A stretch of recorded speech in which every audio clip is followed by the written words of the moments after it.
The golden age of Ayodhya had reached its final days. Time had rendered its verdict, and Yamraj, the god of death, stood at the city gates, carrying the mandate of destiny. Lord Rama's time in the mortal world was over, but the machinery of the cosmos stalled at the doorway.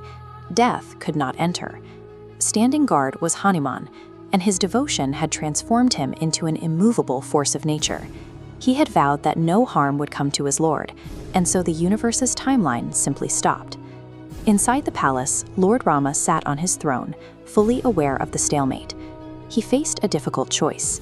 He could not issue a royal command for Hanuman to step aside, because pure devotion supersedes orders, and drawing weapons against his own greatest protector was out of the question. To bypass his own security system, Rama looked for a solution that avoided direct confrontation. As he conversed in the royal court, he allowed a single object to slip from his finger, his royal signet ring. The gold struck the marble floor with a sharp clink. It rolled toward a hairline fracture in the stone, hovered for a fraction of a second, and vanished into the darkness below. Hearing his lord call for the lost ring, Hanuman did not hesitate. He condensed his physical form, shrinking down to the size of a bee. He dove straight into that crack, expecting to find the ring in the soil and return to his post in a matter of moments. The ring's disappearance marks a shift in the stakes. While Hanuman pursues the gold into the foundation of the earth, the stalemate at the door finally breaks, leaving the entrance to the palace unguarded for the first time in an age. Hanuman plummeted far past the palace foundations. He fell through layers of solid rock, bypassing the bedrock of the earth. As he plunged deeper, the air grew thick with the smell of sulfur and the crackle of electricity. He had crossed into Nagalok, the subterranean realm of the serpents. Waiting in the dim light was Vasuki, the king of serpents, whose slow, liquid eyes appeared to have watched the passage of countless eras. Gripping his mace, Hanuman stated his purpose. His lord's ring had fallen, and he was there to retrieve it. Even miles beneath the surface, his mind remained anchored to his specific duties in the palace above. Vasuki did not ask who Rama was. The giant serpent simply lowered his massive head in a slow, silent nod, directing Hanuman's attention toward a glowing mountain in the center of the cavern. Hanuman brought the logic of the surface world with him, a world of clear beginnings and ends. But here, the environment follows a different set of rules, where the sheer volume of the surroundings dwarfs the individual concerns of the world above.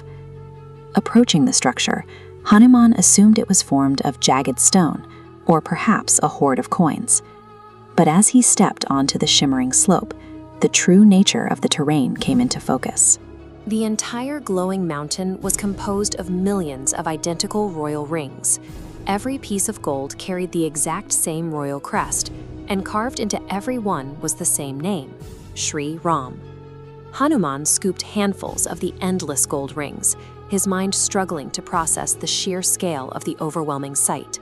He turned to Vasuki, asking which specific ring in this massive pile belonged to his lord. Vasuki gently explained that all of them belonged to Rama. The universe, the serpent told him, does not move forward in a straight line. It moves in an infinite loop. This diagram illustrates how time functions in this cosmology.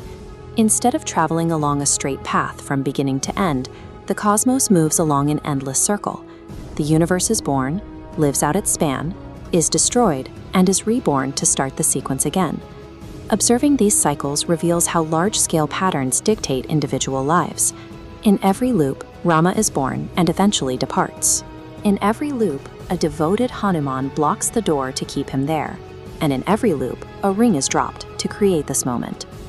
That mountain of gold was a tangible record of time. It showed Hanuman that his mission was a recurring event. He was experiencing one iteration of a story told millions of times before. Standing before the mountain, the weight of Hanuman's personal mission begins to lift. His individual struggle to protect Rama appears different when viewed against the backdrop of millions of identical lives and identical endings. The search for the ring led Hanuman to a realization that no order could have achieved.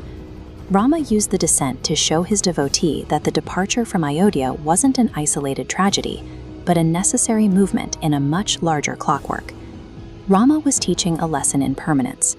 clinging to a specific physical form is like trying to dam a flowing river with your hands. Resisting the passage of time is a struggle against the mechanics of the universe itself. Hanuman performed his final act of service. He stopped searching through the gold. He slowly opened his hand, releasing his grip, and let the ring fall back into the sea of identical gold. Leaving Nagalok behind, he made the long ascent back to the mortal realm. Hanuman emerged from the crack in the marble and returned to his normal size, only to find the royal throne empty. With the doorway left unguarded, time had resumed its march. Lord Rama had already departed the palace and walked into the waters of the Sarayu River, merging back into the source of the cycle. Looking at the vacant seat, Hanuman did not cry out, whose need to control the outcome had dissolved, leaving him at peace with the silence of the room. This story suggests that devotion is not measured by how tightly one holds on. Instead, it is found in the humility to recognize the patterns of the cosmos and step aside when the cycle dictates it is time.